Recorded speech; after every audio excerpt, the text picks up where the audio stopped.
Well, as John Kasich and Ted Cruz, they bow out of the race, Donald Trump changes focus to the general election and begins to consider who will become his running mate.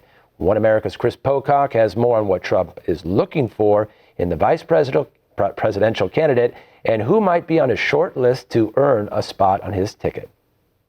And then there was one. Donald Trump, now the presumptive GOP nominee, is beginning the long process of vetting potential running mates. In an interview Wednesday, Trump outlined what he was searching for in a future vice president, saying he was looking for someone with political experience. Will it be an elected official?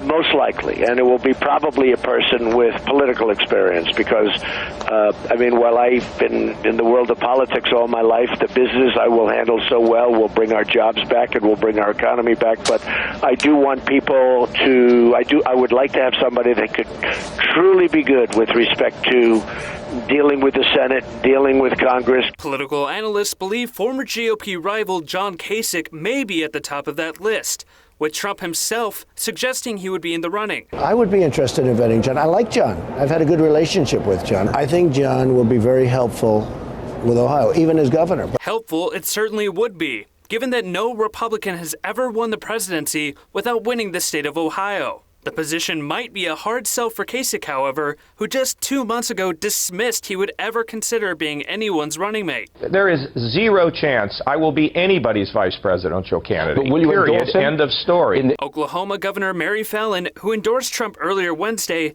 is another top contender for the role. Oklahoma, a traditionally red state, wouldn't necessarily secure more electoral votes for the businessman. It would, however, add some diversity to Trump's ticket and add some appeal to female voters. Fallin herself has said she would be, quote, 100% open to the position. Former House Speaker Newt Gingrich, who has been very vocal in his support of Trump, is also a top name. Experts say his years wrangling votes in Congress, as well as his recent backing of Trump's foreign policies, could prove useful to Trump. Here's a guy who is bringing lots of new people into the party. He's bringing people in who are switching, by the way, from Democrat to Republican to vote in the Republican primary. We have every evidence that there's a continued increase in interest in what he's doing. Given their similar tones, Chris Christie could also be a contender for the spot and may help put the fairly blue state of New Jersey back in play for the billionaire. As for Ted Cruz, well, this election might not be the last of him either. While the Texas senator hasn't signaled an interest in being a possible VP, others, such as Dr. Ben Carson, say he might make a good pick as Attorney General, or even a Supreme Court Justice. Chris Pocock, One America News.